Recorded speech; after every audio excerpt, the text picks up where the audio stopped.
आ जाते। ठीक है। सो तब जैसे ही इंद्र ने 1,000 साल के लिए तपस्या करी, तो वैसे ही इंद्र डर से बाहर आ गया। सो तपस्या, austerities always give you freedom from what, fear. तो इसलिए कोई भी अपॉर्चुनिटी छोड़नी नहीं चाहिए तपस्या की। अगर वॉलेंटरी तपस्या करनी पड़े ना, तो वॉलेंटरीली तपस्या करो। वॉलेंटरीली बैठ के जाप करते रहो, लंबे लंबे समय तक करते रहो। हमें नहीं पता होता हमें किस चीज का डर लग रहा है। कभी कभी हमने गलती की होती है, वो हमें याद होता है। और याद होता है इसलिए हम कहते रहते हैं I am fallen soul, I am fallen soul, I am fallen soul. बार बार अपनी गलती को याद करके आई एम फॉलन सोल बोलने से अच्छा है you become a risen soul. थोड़े राइज ही हो जाओ। अगर रियलाइजेशन आ ही गया है फॉलन सोल हो, तो तपस्या करो। 16 माला जाप करो, 32 माला करो, 64 माला करो, 128 करो, ज्यादा करो। आई एम फॉलन सोल बोल के प्रॉब्लम सॉल्व नहीं होगी ना। फॉलन सोल है तो बार बार प्रायश्चित करके थोड़े राइज हो जाओ। बोल के क्या फायदा है मैं फॉलन सोल हूँ। इसलिए रियलाइज अगर होता है कि हाँ मैंने गलती करी है, मैंने किसी का बुरा किया है, मैंने अपराध किया है, भक्तों के प्रति अपराध किया है, भगवान के प्रति अपराध किया है, भगवान के जीव जंतुओं के प्रति अपराध किया है, भगवान के बच्चे हैं सारे ही, मतलब आसपास के लोग, स्कूल के बच्चे, कॉलेज के बच्चे, सारे ही भगवान के बच्चे हैं। मैंने उनके प्रति अपराध किया है, मैंने बुरा किया है किसी का। तो अगर रियलाइजेशन आ गई है तो चुपचाप तपस्या करने लग जाओ।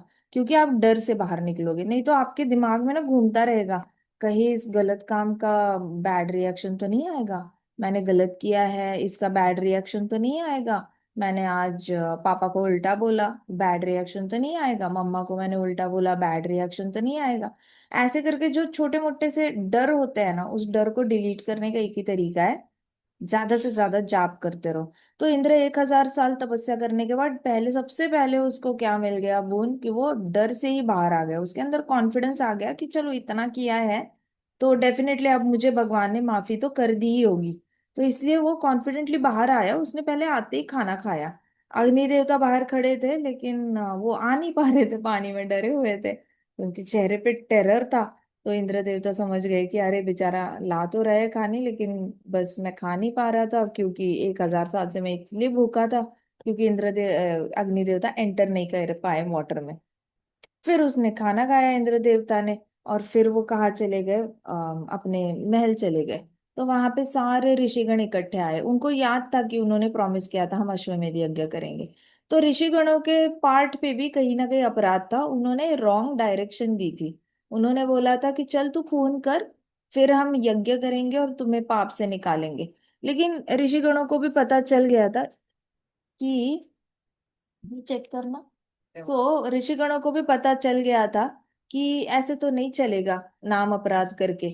लेकिन अभी इंद्र चलो तपस्या करके ही आया है, तो अभी तीनों लोगों में कोई उसको बुरा नहीं बोल रहा है। वैसे तो सब भूल गए हैं काइंड ऑफ। अभी नए इंद्र को सब बुरा भला कह रहे हैं। नए इंद्र को सब बुरा भला कह रहे हैं कि अरे ये तो बड़ा खराब निकला, पिछले इंद्र की वाइफ को उसने एडवांसेस किए, गलत एडवांसेस किए, ये तो बड़ा खराब निकला। तो topic of the town change हो गया था। Topic of the town change होने के बाद ये वाले नया पुराना वाला इंद्र आया। उसने क्या किया, यज्ञ किया, अश्वमेध यज्ञ किया ऋषि मुनि के साथ। उस चक्कर में उस यज्ञ में इतने सारे लोगों ने पार्टिसिपेट किया कि सबको साक्षात नारायण भगवान के दर्शन हो गए। तो सब लोग ग्लोरीफाई करने लगे, हाय इंद्र देवता, इंद्र देवता हमारे राजा कितने अच्छे हैं, उनकी वजह से हमें नारायण भगवान के दर्शन हुए, दर्शन हुए।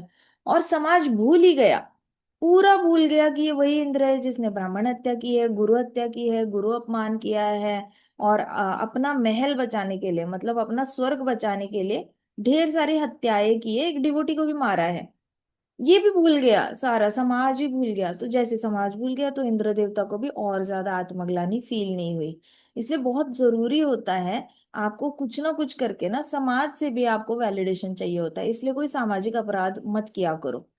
स्कूल में अगर कोई रूल सेट किया है, तो स्कूल के रूल्स के खिलाफ मत जाओ, वो सामाजिक अपराध ही है। क्योंकि समाज है ना, पूरा स्कूल का एक पैनल रूल सेट कर रहा है।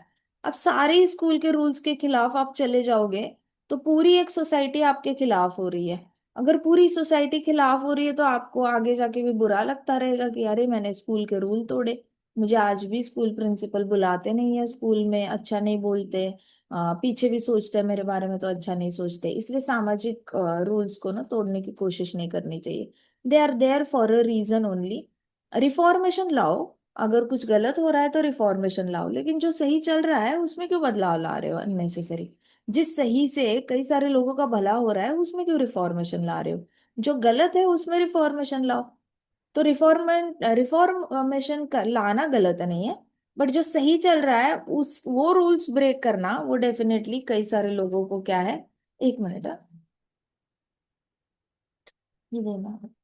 सो किंग अभी आगे क्या हुआ ना, इंद्र ने जैसे ही इंद्र को सबने माफ किया, so learned scholars why is that asked Maharaj Parikshit. Maharaj Parikshit ने कहा कि ऐसा क्यों है कि ये कथा बार बार सुननी चाहिए। तो फिर सुखदेव गोस्वामी जी ने कहा कि इस कथा में बहुत कुछ सीखने जैसा है। नारायण भगवान जो है, नारायण भगवान के कृपा दिखाई गई है कि कितना भी आप बड़ा पाप करो फिर भी नारायण भगवान लक्ष्मी माता एक इकट्ठे आते हैं, उनकी पूजा करो तो वो माफ कर देता है। ये तो वैसे ही है जैसे शिव जी अल्प संतुष्ट है, छोटा सा काम करो प्रसन्न हो जाते हैं। तो लक्ष्मी माता जहाँ पे आती है, जहाँ राधा रानी आएगी, माता रानी आएगी, जहाँ पे फेमिनाइन आएगी, फेमिनिटी आएगी, वहां पे जल्दी आपको क्या होगा, माफी मिल जाएगी। तो सबसे पहले जो जैसे ही विश्वरूप गया तो इंद्र वॉज गुरुलेस, उनके पास कोई गुरु ही नहीं था।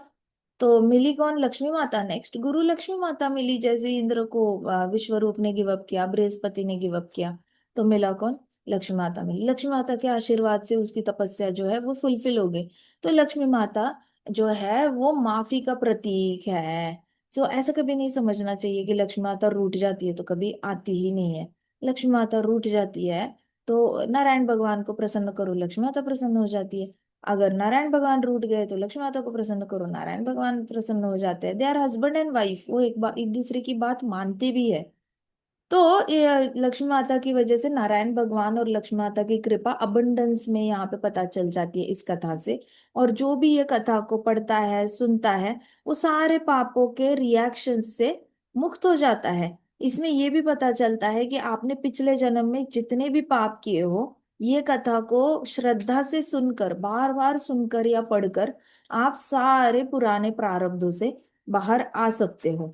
इससे क्या होगा, आपके अंदरूनी जो एनिमीज है, आपके अंदर ही कई सारे एनिमीज है। क्या एनिमीज होते हैं, आपके अंदर डर होता है, आपके अंदर लालच होता है, इंद्र की तरह लालच, मेरा घर मेरा घर, मुझे घर को बचाना है। इंद्र की तरह मिथ्या अहंकार, मैं ही देवताओं को बचा सकता हूँ, वैसे हमारे अंदर मिथ्या अहंकार हो सकता है, मैं ही माँ बाप की सेवा कर सकता हूँ बुढ़ापे में, मैं ही छोटा भाई का ख्याल रख सकता हूँ, मैं ही कमा के घर को चला सकता हूँ, मैं ही ये कर सकता हूँ। जो भी मिथ्या अहंकार है, सत्वगुणी अहंकार है, वो भी अंदर का एनिमी होता है। रजोगुणी लालच होता है, जैसे इंद्र को लालच था। उसके बाद इंद्र के अंदर बहुत डर था, डर की वजह से वो हमेशा रॉन्ग डिसीजंस लेता है। तो तमोगुणी डर जो होता है वो अंदर का हमारा एनिमी है। तो तमोगुणी डर हो गया, वो चला जाता है।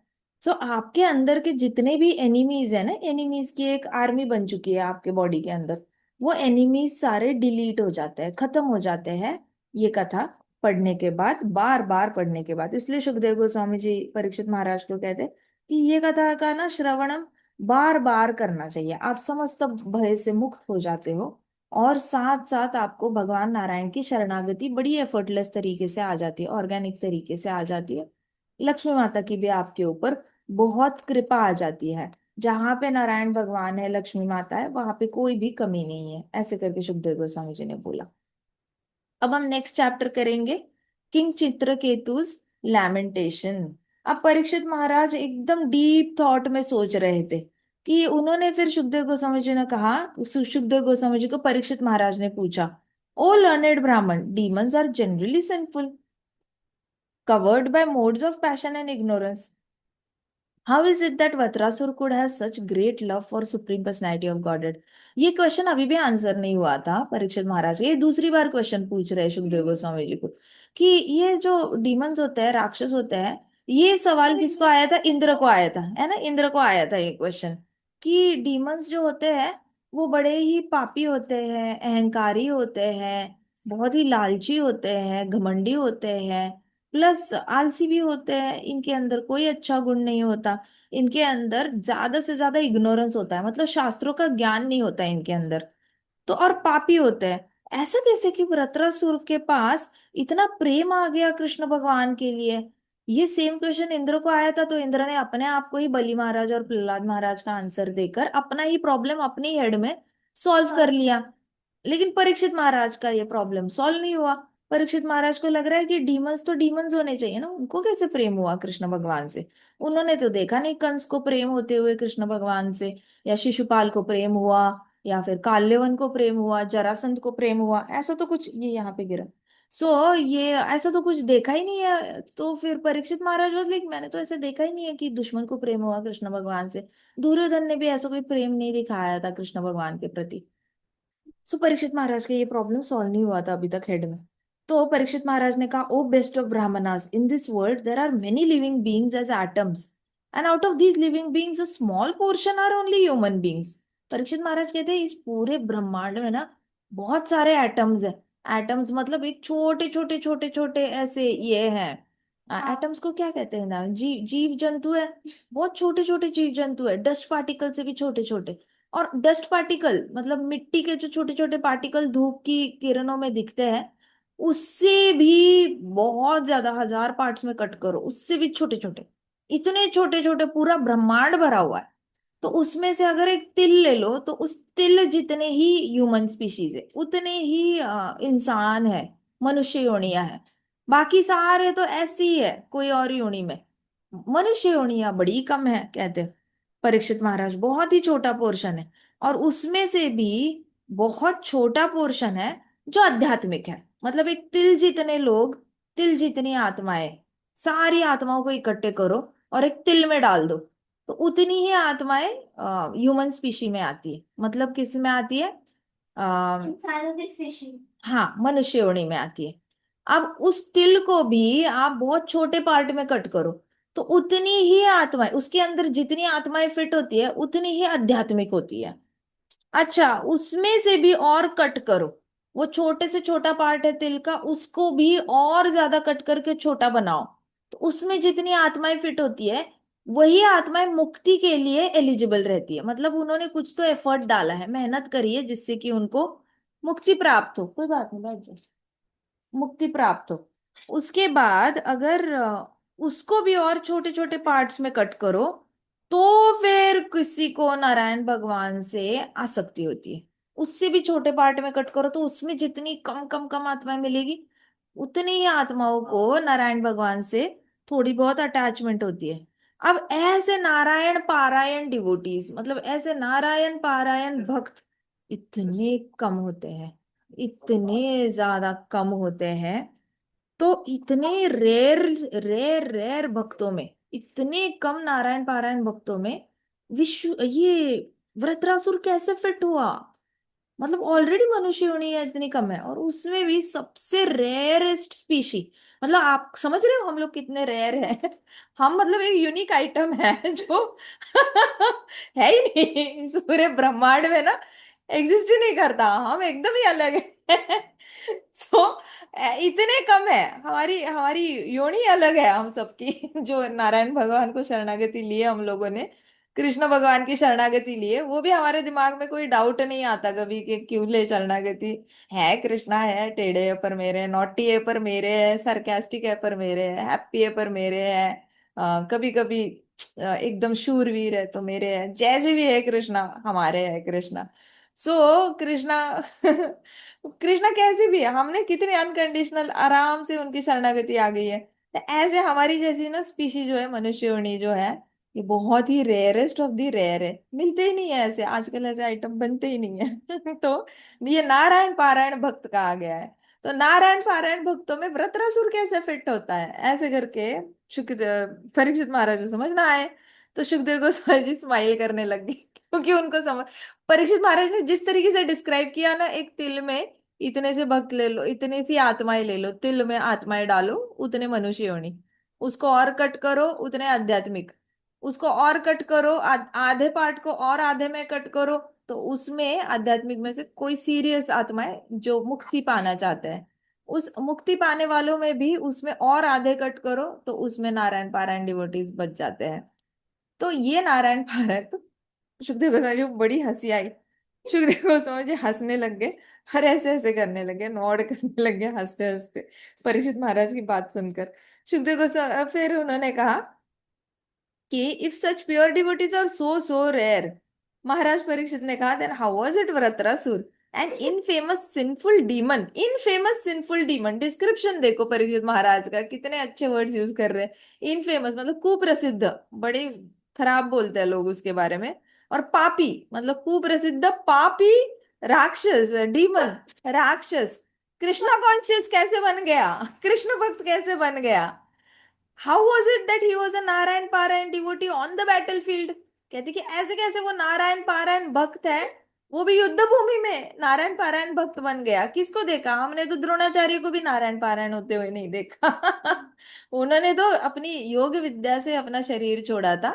फिर धृष्टद्युम्न ने जब उनका सर के बाल खींच के रथ से नीचे खींच के फेंका द्रोणाचार्य के शरीर को, तो अश्वत्थामा को लगा कि how dare he insult my father. गुरु है वो, सारे रॉयल ब्लड के गुरु है, इन्होंने शस्त्र विद्या सिखाई, तू अपने गुरु के सर के बालों को पकड़ के खींच के रथ के नीचे फेंक रहा है कोई तेरे पास मैनर्स? लेकिन एक्चुअली उन्होंने डेड बॉडी को खींचा था धृष्टद्युम्न ने। द्रोणाचार्य वॉज वेरी एलिवेटेड, पहले ही बॉडी छोड़ के चले गए थे। लेकिन हमने किसी को नारायण पारायण होते हुए तो देखा नहीं था। और मुझे मुझे नहीं लगता कौरव नारायण पारायण हुए होंगे, या दुर्योधन। फिर अगर ये लोग नहीं हुए हैं, तो ये कैसे हुआ? वृत्रासुर नारायण पारायण, वो भी युद्ध भूमि में। युद्ध भूमि में तो इंसान ने सबसे पहले अपनी बॉडी के बारे में सोचना चाहिए। आउच लगी, नहीं लगनी चाहिए, चलो थोड़ा सा और ज्यादा ये पहन लेते हैं, अपने ऊपर बैटल फील्ड में प्रोटेक्ट कर लेते हैं, आयन एलिमेंट्स पहन लेते हैं। लेकिन नहीं, ये तो भगवान के बारे में सोच रहा है। ऐसे कैसे बैटल फील्ड में इतना मुश्किल काम है, युद्ध भूमि में भगवान के बारे में सोचना, लेकिन ये नारायण पारायण कैसे बन पाया? तो परीक्षित महाराज ने कहा, मैं बड़ा कंफ्यूज हूँ इस कॉन्ट्राडिक्शन से, भगवान प्लीज मेरा कंफ्यूजन निकालो। देखो परीक्षित महाराज अपने गुरु को, सुखदेव गोस्वामी जी को क्या बोल रहे हैं, हे भगवान, नोट इट डाउन, आपके जो भी गुरु है ना, वो भगवान तो नहीं है लेकिन भगवान से कम नहीं है। वो आपके हृदय में चैत्य गुरु बनकर रहते हैं। थोड़े दिनों बाद परमात्मा बनकर आपके गुरु आपसे बात करने लग जाएंगे। सो जितना ज्यादा अपने गुरु को रिस्पेक्ट करोगे, जितना ज्यादा अपने गुरु के इंस्ट्रक्शंस में मेडिटेट करोगे, एक आध इंस्ट्रक्शन ले लो और फॉलो करने लग जाओ। एक भी इंस्ट्रक्शन आपने पूरी लाइफ फॉलो की ना, तो भी आपका चित्त शुद्ध हो जाना है, और पूरी तरह आपने कृष्ण के पास चले जाना है। गुरु के आज्ञाओं को बहुत ज्यादा सीरियसली लेना शुरू करो। गुरु भगवान नहीं, भगवान से कम भी नहीं होते। उन्होंने ही आके परमात्मा बनकर आपके हृदय में बात करनी है, और किसी ने नहीं करनी है। तो एक चैप्टर में तो भागवतम में लिखा है गुरु परमात्मा ही होते हैं, सीधे लिखा है गुरु मतलब परमात्मा। Your spiritual master is supreme soul in your heart, ऐसे करके लिखा हुआ है। सो आपको पता होना चाहिए कि कितना गुरु के साथ रिश्ता आपका। अपनी तरफ से अच्छा रखो, अपनी तरफ से ना बड़ी लॉयल्टी दिखाओ गुरु को, और इंस्ट्रक्शंस पे थोड़ा मेडिटेट करना शुरू करो, सीरियसली ले लो गुरु तत्व को। ठीक है। सो सुखदेव गोस्वामी जी को परीक्षित महाराज ने कहा कि हे भगवान, कृपा करके मेरा कंफ्यूजन दूर कीजिए। This is the level of respect you need to give to your guru. आज ही हम बात कर रहे थे गुरु निष्ठा पे, मैं एक बहुत सीनियर डिवोटी उनसे बात कर रही थी। तो उनसे बात हो रही थी, तो वो कह रहे थे कि हाँ ये सच है, गुरु निष्ठा होना बहुत ज्यादा जरूरी है। वो बता रहे थे मुझे कि एक बार ऐसा हुआ था, प्रभुपाद के डायरेक्ट डिसाइपल है यूएस में, तो मालती माता जी नाम है उनका। तो मालती माता जी के साथ ऐसे हुआ था कि कुछ तो हुआ था, प्रभुपाद ने बोला था कि अगर जरूरत पड़ी तो मालती मेरी ऐसी डिसाइपल है who will slit her throat for मी। प्रभुपाद ने क्या कहा था कि दरवाजा खोलना, नेट आता नहीं, नेट की रेंज देखो कम हो गई पूरी। हाँ, आ रही है कि सुनाई दे रही है आवाज सबको? आवाज आ रही है सबको? माता जी बीच में क्रैक हो रही थी, एक बार दोबारा से रिपीट करो मालती माता जी के बारे हाँ, में। प्रभुपाद की डायरेक्ट डिसाइपल है मालती माता जी। तो प्रभुपाद ने क्या कहा था पता है? इतना भरोसा था प्रभुपाद को, तो प्रभुपाद ने कहा था कि Malati is my disciple who can slit her throat for me, but if required I can also slit my throat for her. ऐसे कहा था प्रभुपाद ने। तो प्रभुपाद इतने ग्रेटफुल फील कर रहे थे, करते थे ये अमेरिका के डिवोटीज के लिए, कि जिन्होंने इतना पाप भरा जीवन छोड़कर इतना ज्यादा भरोसा रखा है, अपनी पूरी लाइफ को लेकर उन्होंने 100% भरोसा रखा है प्रभुपाद पे। उनको इतना ट्रस्ट है कि उन्होंने अपने बाकी के सारे काम छोड़कर अपना शरीर सब कुछ इस्कॉन को दे दिया था, प्रभुपाद को दे दिया था। प्रभुपाद आप जो बोलो हम कर लेंगे। आप हमें बोलेंगे रशिया चले जाओ, वहां पे अरेस्ट हो जाओ तो हो जाएंगे, चाइना चले जाओ अरेस्ट हो जाओ तो हो जाएंगे। कम्युनिस्ट कंट्रीज में एंटर करना बहुत मुश्किल होता है, कम्युनिस्ट कंट्रीज में भी हम एंटर कर जाएंगे। तो प्रभुपाद कहते हैं मालती इज सच ए डिसाइपल कि वो अपना गला भी काट सकती है मेरे लिए, और जरूरत पड़ी तो मैं अपना गला काट डालूंगा उसके लिए, ऐसे कहा था। तो ये गुरु शिष्य का जो रिलेशनशिप होता है ना, ये बहुत ज्यादा ये होना जरूरी है, भरोसेमंद होना जरूरी है, गुरु निष्ठा बड़ी जरूरी है।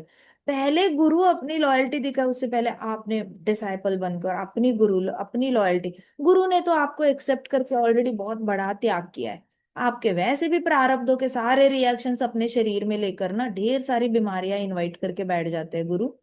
पूरी कृष्ण की कृपा पे जी रहे होते हैं। उनको स्किन प्रॉब्लम्स हो सकते हैं हमारे पापों से, उनको लंग प्रॉब्लम हो सकते हैं, पैरालिसिक अटैक आ सकता है, कितना कुछ आ सकता है, ब्रेन स्ट्रोक आ सकता है हमारे पापों की वजह से। लेकिन वो हरि नाम पे जिंदा होते हैं हमारे गुरु। हमारा पाप लेकर अपनी गोदी में बैठे होते हैं, पेट में पाप लेकर। सबसे पहले उनको डाइजेशन प्रॉब्लम्स होते हैं, इतनी नेगेटिविटी वो लोग ले लेते हैं डिसाइपल्स की, पिछले जन्मों की भी, कई सारे जन्मों की। सो आपको समझ में आना चाहिए कि गुरु इतना कर रहे हैं ऑलरेडी, गुरु ने लॉयल्टी तो दिखाई दी है, अब इससे परे क्या करेगा ये? कौन करेगा? कौन सी माँ कहती है कि अरे कोई कोई नहीं कहती माँ कि I am pregnant and I am going to take sinful reactions of my child. आज तक किसी माँ ने डिक्लेयर नहीं किया है, कोई माँ नहीं कहती। माँ जो प्यार नहीं दिखाती वो गुरु दिखाते हैं।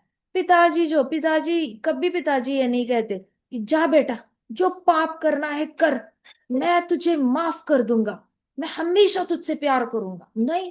कोई फादर नहीं कहता पाप करके आओ, घर पे बेलन पड़ेगा, बैट पड़ेगी, आपको चप्पल पड़ेगी, झाड़ू पड़ेंगे। लेकिन गुरु कहाँ, गुरु आप पाप करके आते हो, क्रॉस फ्रेंडशिप करके आते हो, गुरु कहते हैं भटका हुआ जीवात्मा है, कोई बात नहीं, हरि नाम ले ले, राम नाम ले ले, तू पापों से मुक्त हो जाएगा। तू हर रोज जाप कर, तू हर रोज भागवत कथा में आ, तेरे सारे पाप, तू सेवा कर, तू मंदिर में सेवा कर, तू हर रोज झाड़ू कर, तू बस मंदिर में आ, मैं जो सेवा देता हूँ वो सेवा कर, तेरा सब भला होगा। जगन्नाथ जी बड़े कृपालु है, हमारे माधव जी, राधा माधव जी बड़े कृपालु है, हमारे श्याम सुंदर जी बड़े कृपालु है, वो तुम्हें माफ कर देंगे, तू चिंता ना कर। इतने अच्छे गुरु कहाँ होती है ये फॉरगिवनेस, तो घर में भी नहीं मिलती। इतना प्यार तो घर में भी नहीं मिलता, किसी को नहीं मिलता। सो इसलिए गुरु को हे भगवान करके कभी एड्रेस किया ना, तो भी अपने आप को ये नहीं समझना हम कोई मायावादी नहीं बन रहे हैं। मायावादी गुरु होते हैं जो कहते हैं कि भगवान की मूर्ति को घर पे मत रखो, मूर्ति नाम का कुछ नहीं होता, वो तो माया होता है, आप मेरा फोटो रखो, मुझे पूजा करो, मैं सपने में आऊंगा, मैं आपको सारे सॉल्यूशंस दूंगा। हमारे गुरु कहते हैं हम तो हमारे गुरु के शिष्य हैं, कृष्ण ही भगवान है, आप कृष्ण की पूजा करो।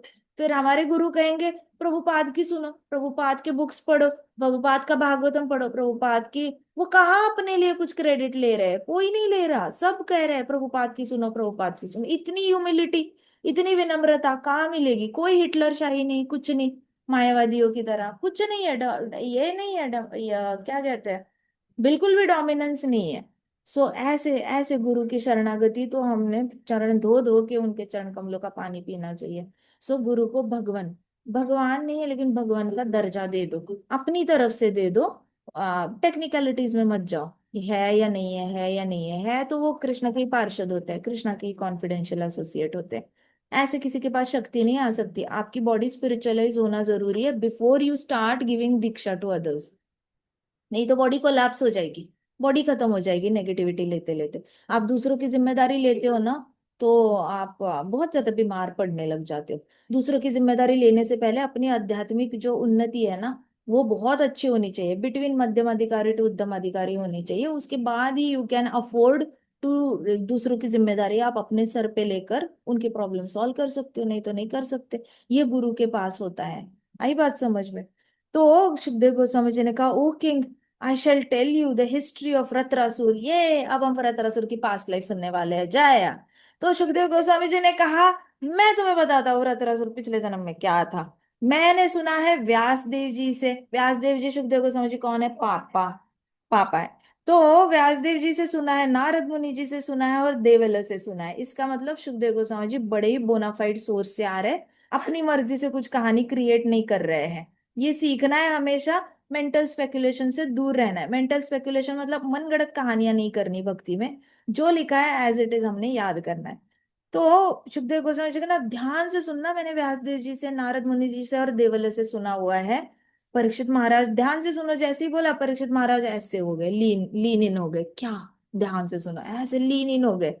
तो उन्होंने कहा, O king Parikshit, once in Shurasena province a king named Chitraketu ruled the entire earth. तो शूरसेन प्रोविंस था, एक राज्य था शूरसेन, उसका राजा था चित्रकेतु। वो चित्रकेतु पूरे अर्थ को, पूरी अपनी पृथ्वी को रूल करता था, मतलब सम्राट ही था, राजा नहीं था, सम्राट था। उसके अंडर कई सारे किंगडम्स के राजा आते हैं। तो वो सम्राट था चित्रकेतु। पृथ्वी उसके रूल के अंडर चमकती थी, हरी हरी रहती थी। मतलब धार्मिक राजा होगा, आध्यात्मिक राजा होगा, तो पृथ्वी पे बारिश होती है, और बारिश पृथ्वी हरी हरी हो जाती है। सो पृथ्वी डेकोरेट हो जाती है ग्रीनरी से, फ्लावर्स से और फ्रूट से। अगर ट्रीज को फ्लावर्स आ रहे हैं, इसका मतलब अर्थ इज हैप्पी। ट्रीज को फ्रूट्स आ रहे हैं, इसका मतलब अर्थ इज हैप्पी। अगर सूखा पड़ गया है अर्थ पे, इसका मतलब अर्थ बड़ी दुखी दुखी है, और अर्थ को जो रूल कर रहा है वो बड़ा पापी पापी है। इसलिए बहुत जरूरी होता है। आपको पता है जब कोविड आया था तो कितने यज्ञ हुए थे इंडिया में।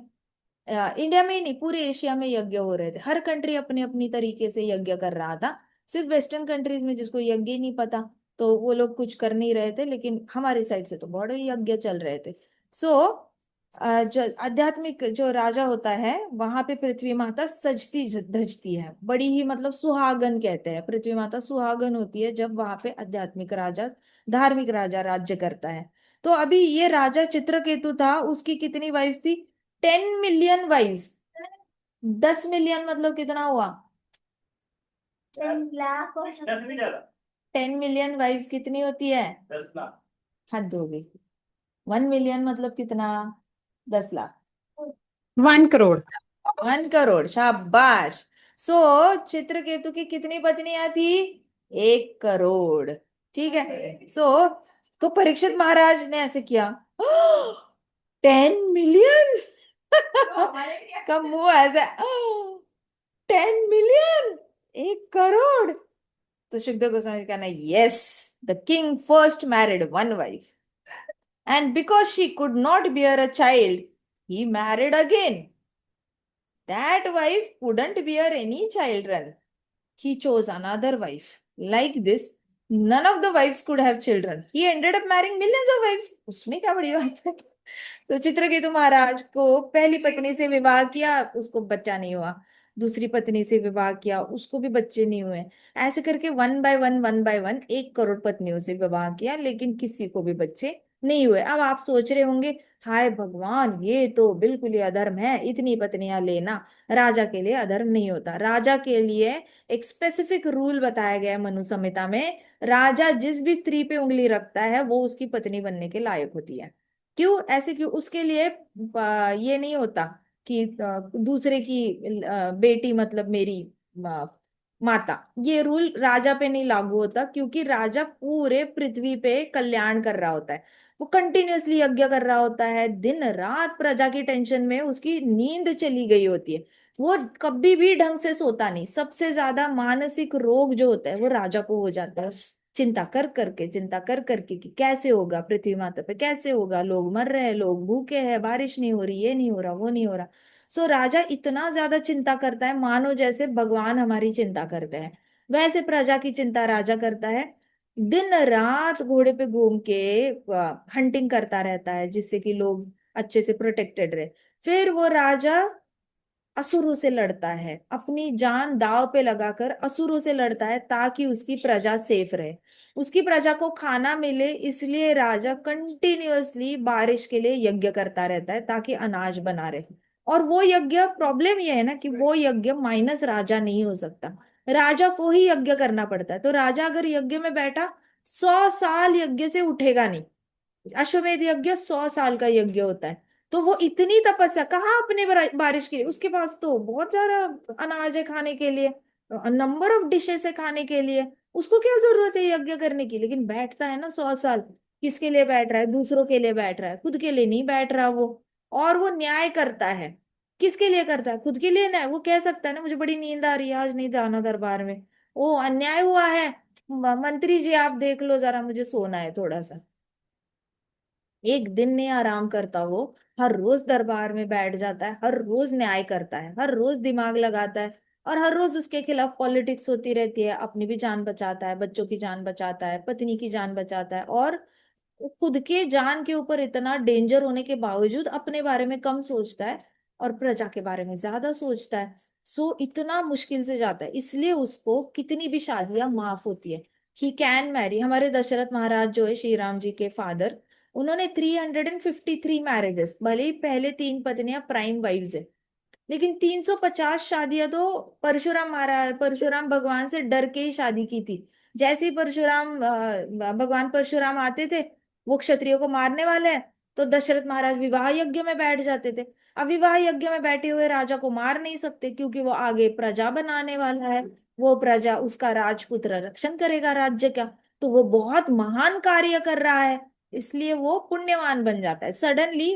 विवाह यज्ञ में बैठने वाला राजा देवता के लेवल का हो जाता है, क्योंकि वो देवता का ही काम कर रहा है, भगवान का ही काम कर रहा है रक्षण करने का। सो उसको मार नहीं सकते। परशुराम जी ऐसे राजा को नहीं मारते थे।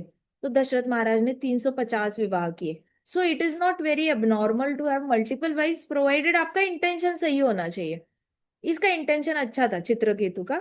बेटा चाहिए था जो चित्रकेतु के डेथ के बाद पूरी पृथ्वी को रूल करे। रॉयल ब्लड ही चाहिए, लेकिन नहीं हो रहा, नहीं हो रहा। तो 1 करोड़ पत्नियों को उन्होंने एक्सेप्ट। और ऐसा नहीं होता कि ये लोग राजा लोग विवाह कर लेते हैं तो उसकी पहली पत्नी और रोती रहती है, हाय राजा ध्यान ही नहीं दे रहा, ध्यान ही नहीं। नहीं, हर पत्नी के लिए एक सेपरेट महल दिया जाता है, फैसिलिटीज दी जाती है, 30-35 दासियां दी जाती है। एक दिन ऐसी कोई कमी नहीं होती, ढेर सारी ज्वेलरी, ढेर सारी ड्रेसेस, ढेर सारा खाना पीना, एंटरटेनमेंट, गेट टुगेदर्स, सारा तो उनको दिया जाता है फैसिलिटीज। तो उनको ये नहीं किया जाता बहुत ज्यादा, हाँ, तो टॉर्चर नहीं किया जाता।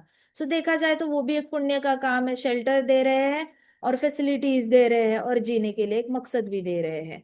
सो यहाँ पे चित्रकेतु ने 1 करोड़ वाइफ्स के साथ विवाह किया, लेकिन उनको पुत्र नहीं हुआ। चित्रकेतु के पास सब कुछ था, बहुत हैंडसम था चित्रकेतु राजा, बहुत हाई बर्थ था उसका, मतलब बहुत अच्छे घर में पैदा हुआ था। और उसके पास बहुत ज्यादा एजुकेशन भी थी, पढ़ा लिखा राजा था। ऐसा नहीं कि बस अपनी फादर के बेटा है, राजपुत्र है, तो चलो बैठ गया सिंहासन पे बिना पढ़ाई के दुर्योधन की तरह। ऐसा नहीं था, पढ़ाकू था, बहुत एजुकेटेड था। हर उस सारे किताबें अच्छे से पढ़ी थी। और उसके पास लक्ष्मी भी बहुत थी, मतलब लक्ष्मी माता की ब्लेसिंग्स थी। लक्ष्मी माता राज करती थी, बट उसको बेटा नहीं हो रहा था। तो उसकी इतनी सुंदर सुंदर पत्नियां थी, इतना ज्यादा ऐश्वर्य था उसके पास, बहुत ज्यादा जमीनें थी, लेकिन कुछ भी उसको हैप्पी नहीं करता था। तो वो कॉन्स्टेंटली एंजाइटी में रहता था, मेरे जाने के बाद क्या होगा राज्य का, मेरे जाने के बाद कौन रूल करेगा, मेरे जाने के बाद किसके अंदर। पता है मुश्किल क्यों होता है राजा के बाद दूसरा राजा सिलेक्ट करना? आप तो प्रजा से किसी का भी बेटा सिलेक्ट कर लो, चीफ मिनिस्टर का बेटा सिलेक्ट कर लो, लेकिन प्रॉब्लम ये होती है ना, नॉर्मल फॉलोअर्स जो होते हैं ना, उनके अंदर सिर्फ अपनी फैमिली को सेफ रखने की इच्छा होती है। लेकिन राजा के अंदर ना करोड़ों करोड़ों फैमिलीज को सेफ रखने की इच्छा होती है। तो वो एक पीछे की जो स्ट्रॉन्ग इच्छा है ना, वो कम पड़ जाती है। वो बाकी लॉ नॉर्मल लोगों में कम पड़ जाती है, इसलिए राजा का ही खून लगता है, बेटा लगता है अगली रूल करने के लिए। क्योंकि जैसे ही वो जन्मेगा घर से बोलना शुरू हो जाएंगे, देख तूने पूरे पृथ्वी का ख्याल रखना है, देख तूने पूरे प्रजा के बारे में सोचना है, ऐसे कैसे वॉक कर रहा है तू, ऐसे गंदी तरीके से वॉक करेगा तो पूरी प्रजा गंदी तरीके से वॉक करेगी। तू ऐसे कैसे खाना खा रहा है, तुम्हें देखकर तो बाकी लोगों ने सीखना है, तुम सही से खाना खाओ, सही से बात करना सीखो, ढंग से बात, बाकी लोगों ने तुम्हें देखा तो तुम्हारे जैसे ही करने लग जाएंगे। सो जो ये रिस्पॉन्सिबल पोजीशन पे पैदा होते हैं तो उनके ऊपर रिस्पॉन्सिबिलिटी बचपन से ही ज्यादा। वो बचपना नहीं अफोर्ड कर सकते, बचपन से ही सीधे खड़े रहना है, सीधे बैठना है, सीधे बैठ के ही खाना है, और अच्छे से धनुर्विद्या सीखनी है, हमेशा दुश्मनों से डर के रहना है। महल में भी दासी तुम्हारे खाने में विष डालकर मार सकती है। तो बचपन से ही मृत्यु से डर डर के अलर्ट रह के जीना है, किसी पे भरोसा नहीं करना है, किसी के साथ क्लोज फ्रेंडशिप नहीं करनी है, लेकिन एट द सेम टाइम सबका भला देखना है, अपने बारे में ज्यादा नहीं सोचना है। इतना ज्यादा त्याग और वैराग्य, जन्म से ही त्याग और वैराग्य, कुछ अपने बारे में नहीं सोचना, सिर्फ दूसरों के बारे में ही सोचना है। ये जो अपब्रिंगिंग होती है ना, ये सिर्फ राजपुत्र को मिलती है। नॉर्मल लोगों को यही मिलती है, बड़े हो जाओ, पढ़ाई करो, पैसा कमाओ, नौकरी करो, अपने बीवी बच्चों को संभालो, इतना ही अपब्रिंगिंग होती है। राजा की अपब्रिंगिंग थोड़ी राजपुत्र की अलग होती है। सो राजा को बेटा होना बहुत जरूरी है, नहीं कोई ख्याल नहीं रखेगा। तो चित्रकेतु को एंजाइटी होती थी कि प्रजा का क्या होगा, मेरे जाने के बाद प्रजा का क्या होगा, कौन ये लीगेसी कंटिन्यू करेगा, मेरे जैसे कौन सारे यज्ञ करेगा, कौन भगवान को इतने सारे पूजा करेगा, वर्शिप करेगा, और पूरी पृथ्वी की भलाई के लिए यज्ञ करता रहेगा, कौन पूर्वजों को खाना खिलाएगा। मेरे सारे पूर्वज तड़पते रह जाएंगे पितृलोक में, और वो मुक्त नहीं हो पाएंगे मैं अगर ऐसे ही मर गया बिना बेटे का। तो इसलिए लोग एक्चुअली ना, कर्मकांडी लोगों को बेटा चाहिए होता है, क्योंकि पूर्वजों के प्रति जो कर्जा होता है वो एक बेटा पूरा करता है। सारे बेटे तो नहीं करते, जिन बेटों को माँ बाप ने ही नहीं संस्कार दिए वो क्या पूर्वजों को मुक्त करेंगे। लेकिन जो जो संस्कार देगा वो बेटा आगे जाकर पूर्वजों को हर साल खाना खिलाएगा। तो खाना जैसे हम कहते हैं श्राद्ध खिलाएगा, तो सारे पूर्वज हैप्पी हो जाएंगे, तो आप वैसे ही माता पिता की लाइफ थोड़ी सी सेफ हो जाती है। उनको पूर्वज तंग नहीं करते पितृलोक में, नहीं तो वहां पे भी जाके पूर्वज रैगिंग ले लेते हैं, क्यों तूने संस्कार नहीं देने आए, तेरा बेटा आज खाना नहीं खिला रहा, तू भूखा, हमें भी भूखा डाल दिया, तूने पूरा अपने बेटे को संस्कार ही नहीं दिए। ऐसे करके वहां पे भी बड़ी डांट पड़ती है पितृलोक में। तो माता पिता बड़े सेफ होते हैं अगर बेटे को धर्म के रास्ते में चलाए। तो इसको चित्रकेतु को बड़ा डर लग गया, मुझे बेटा नहीं हुआ तो क्या होगा, मेरे सारे पूर्वज तड़पते रह जाएंगे, उनको तो चांस ही नहीं मिलेगा भगवान के पास वापस जाने का। सो उनको अपनी मृत्यु को लेकर एंजाइटी होती थी, बार बार एंजाइटी होती थी। तो एक दिन क्या हुआ, king was sitting on the throne, he heard that powerful sage Angira had come to the palace. वो एक दिन राजा बैठा था अपने सिंहासन पर, उनको पता चल गया अंगिरा ऋषि आ गए हैं महल में। तो चित्रकेतु के चेहरे से ना अपसेट वाला वो एक्सप्रेशंस जा ही नहीं रहे थे, बड़ा ही ऐसा ग्लूमी ग्लूमी लग रहा था, चिंता में। वो कितना भी कोशिश करे प्रसन्न रहने की, उसके चेहरे पे टेंशन दिखी जाती थी। तो उसके जो ग्लूमी ग्लूमी था, जैसे ही अंगिरा मुनि का नाम सुना उन्होंने, अंगिरा ऋषि का, उनके चेहरे पे प्रसन्नता आ गई अचानक से। प्रसन्नता आ गई, एक बहुत बड़ी स्माइल आ गई। वो बड़े एक्साइट हो गए और खड़े हो गए सिंहासन के यहाँ पर, और ऋषि अंगिरा को बहुत एक्साइट होकर वेलकम किया। उन्होंने दंडवत किया, जल ऑफर किया, उनको खाना ऑफर किया, और फिर उनको आराम से अपने सिंहासन पे बिठाया, और उनके चरण कमल अपने गोदी में लिए, सर झुकाया, ह्यूमिलिटी से, बड़ी विनम्रता से सर झुकाया अपनी गोदी में उनके पाँव लेकर, और हाथों से प्रणाम किया। सुखदेव गोस्वामी जी ने हाथ जोड़कर ऐसे परीक्षित महाराज को दिखाया कि देखो, ऐसे हाथ जोड़कर प्रणाम किया अंगिरा ऋषि को। तो अंगिरा ऋषि के चेहरे पर भी बहुत अच्छी स्माइल आ गई। उन्होंने चित्रकेतु को बहुत अच्छे से अप्रिशिएट किया मन में, कि कितना अच्छा राजा है, कितना विनम्र है, पूरी पृथ्वी को राज करता है, लेकिन इसके मन में इत्तू सा भी अहंकार नहीं है। तो अंगिरा ऋषि को बहुत अच्छा लगा। ब्राह्मण वर्ग को ऐसे क्षत्रिय बड़े अच्छे लगते हैं जो विनम्र होते हैं, जिनके अंदर बिल्कुल भी अहंकार नहीं होता। इसलिए जब जाते हो ना ब्रह्मचारियों के सामने और सन्यासियों के सामने जाते हो, तो अपना सारा आइडेंटिटी ना घर पे छोड़ के जाना। ना आप अपना नाम लेके जाओ अपने साथ, ना अपना सर्टिफिकेट लेके जाओ, ना आपकी स्टैंडर्ड में है, आप क्या कर रहे हो, आप क्या बनना चाहते हो, क्या नहीं। अपनी शरीर की सारी आइडेंटिटी पीछे छोड़ के जाओ, एक ही आइडेंटिटी लेके जाना, दासानु दासानु दास, दासानु दासानु दास, दासानु दासानु दास। अभी मैं जिनसे मिलने जा रहा हूँ वो भगवान के दास है और मैं उनका दास हूँ, दैट्स ऑल। ऐसे करके ब्राह्मण वर्ग के सामने हमेशा अप्रोच करना चाहिए, चाहे शिक्षा गुरु हो, चाहे पथदर्शक गुरु हो, चाहे आपके दीक्षा गुरु हो, कोई भी हो, उनके सामने अपनी आइडेंटिटी पीछे छोड़ के जानी चाहिए हमेशा।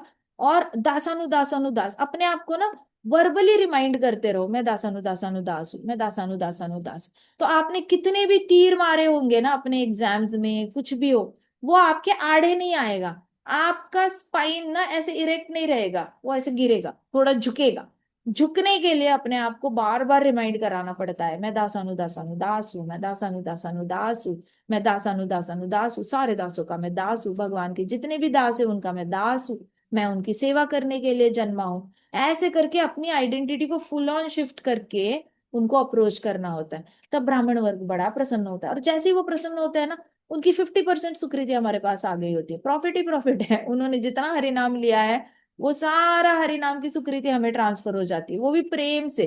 तो ऐसा नहीं कि सिर्फ सुकृति आती है और हमारा भरोसा बढ़ता है कृष्ण पे, ना ना ना ना ना, हमारा प्रेम बढ़ता है कृष्ण पे। ये तो नेक्स्ट लेवल की सुकृति है, जहां पे ब्राह्मण वर्ग आपसे प्रसन्न हो जाता है, तो नेक्स्ट लेवल पे प्रेम हो जाता है कृष्ण भगवान से, थोड़ा जल्दी हो जाता है। अगर आपको 60 साल में प्रेम होने वाला है भगवान से, तो 30 में हो जाएगा। 30 में होने वाला है तो 15 में हो जाएगा। 15 ये साल के हो जाओगे तब होने वाला है कृष्ण से प्रेम, तो 7.5 साल में ही उनको, आप जब 7.5 years के होंगे तभी आपको भगवान से प्रेम हो जाएगा। तो love for Godhead is a very rare gift. वो ऐसे नहीं मिलता पढ़ लिख कर, वो विनम्रता से ही ब्राह्मण वर्ग से मिलता है। तो ये अंगिरा ऋषि बड़े खुश हो गए और अप्रिशिएट करने लग गए, और राजा को अप्रिशिएट किया उनकी विनम्रता के लिए और हॉस्पिटैलिटी के लिए। हॉस्पिटैलिटी ये वर्ड भागवतम में कई बार आता है, स्पेशली जिस तरीके से युधिष्ठिर महाराज ने राजसूय यज्ञ में कृष्णा की हॉस्पिटैलिटी की थी, वहां पे भी ये वर्ड आया हुआ है। और इंद्र ने बृहस्पति जी की हॉस्पिटैलिटी नहीं करी, वहां पे भी ये वर्ड आया हुआ है। सो भागवत में हॉस्पिटैलिटी को बहुत ज्यादा इंपॉर्टेंस है। हॉस्पिटैलिटी मतलब क्या होता है? ध्यान रखना, शरीर का ध्यान रखना। भगवान आया है घर पे, भगवान के शरीर का ध्यान रखो। ब्राह्मण वर्ग आया है घर पे, शरीर का ध्यान रखो। सम्शुअस फूड खिलाओ, अच्छे अच्छे वस्त्र गिफ्ट करो उनको, अच्छे से उनको कंफर्टेबल बिठाओ, मानसिक तकलीफ मत दो, शारीरिक तकलीफ मत दो। उनके सटल बॉडी और ग्रॉस बॉडी, इसको कंफर्ट देने को हॉस्पिटैलिटी कहते हैं। तो कंफर्ट देना होता है ब्राह्मण वर्ग को। तो हॉस्पिटैलिटी, एक बार किसी डिवोटी ने मुझे कहा था कि क्या ज्यादा पैसे होने से ही आप गुरु की सेवा कर सकते हो? मैंने कहा ऐसा क्यों कह रहे हो आप? तो कहती कि हमारे यहाँ पे जिसके पास ज्यादा पैसे होते हैं उन्हीं के घर पे गुरु को रखा जाता है, विजिट करते हैं। तो हमारे घर पे गुरु को रखते नहीं है। मैंने कहा भागवतम में हॉस्पिटैलिटी नाम का कुछ तो होता है। जितनी अच्छी हॉस्पिटैलिटी, जिस भक्त के पास रिसोर्सेस है, हो सकता है उसके पास 4-5 नौकर है, वो अच्छे रिसोर्सेस, उसके पास ढेर सारे रिसोर्सेस है। अगर महाराज ने बोला मुझे कोकोनट वाटर चाहिए तो 2 मिनट में कोकोनट वाटर प्रकट हो सकता है। महाराज ने बोला मुझे थोड़ी देर रेस्ट करना है, तो 2 मिनट, एसी खराब हुआ है तो 2 मिनट में एसी ठीक हो सकता है। ऐसे करके दरवाजा ठीक से बार बार बैंग हो रहा है तो दरवाजे का कारपेंटर 2 मिनट में आ सकता है। तो ऐसे रिसोर्सेज जिसके पास होता है, जहां पे प्रॉब्लम जल्दी जल्दी सॉल्व हो सकता है 2 मिनट में, वहां पे गुरु महाराज को रखा जाता है। आपके घर से उनको प्रॉब्लम नहीं है, लेकिन हमारे पास उतना सपोर्ट होना चाहिए महाराज को होस्ट करने के लिए। इसलिए बाकियों के घर में महाराज रुकते हैं, उनको आपके घर से कोई प्रॉब्लम नहीं है। जैसे कृष्ण भगवान सुदामा के पास जाने को भी तैयार है, वैसे ब्राह्मण के पास भी गए थे, वैसे आपके पास भी महाराज आएंगे, ऐसी कोई प्रॉब्लम नहीं है, उनको कोई पार्शलिटी नहीं है, आपसे कोई ये नहीं है। सो आपको भागवतम पढ़ना चाहिए। भागवतम पढ़ते हो ना, तो आपके मन में ना आपके गुरु के प्रति ना डाउट नहीं आएगा कभी। तो भागवतम की स्टडी, भागवतम पढ़ते रहो पढ़ते रहो, तो आपके अंदर ना वेल्ले ख्याल नहीं आते। ये बड़े जरूरी है, ऐसे ख्याल नहीं आने चाहिए। वैसे तो इतना भरोसा होना चाहिए कि टेक्निकल सवाल ही चला जाए कि इसका घर क्यों, मेरा घर क्यों नहीं। ये सारे टेक्निकल क्वेश्चंस होते हैं। टेक्निकल मतलब तत्ववादी क्वेश्चंस। तत्ववादी क्वेश्चंस मायावादियों को शोभा देते हैं, जो ऑलरेडी दीक्षित भक्त है उसको नहीं शोभा देता। आप तो भरोसे पे आगे बढ़े हो ना, तो और भरोसा और पुख्ता करते जाओ करते जाओ, पीछे क्यों आ रहे हो टेक्निकल क्वेश्चन पूछने के लिए?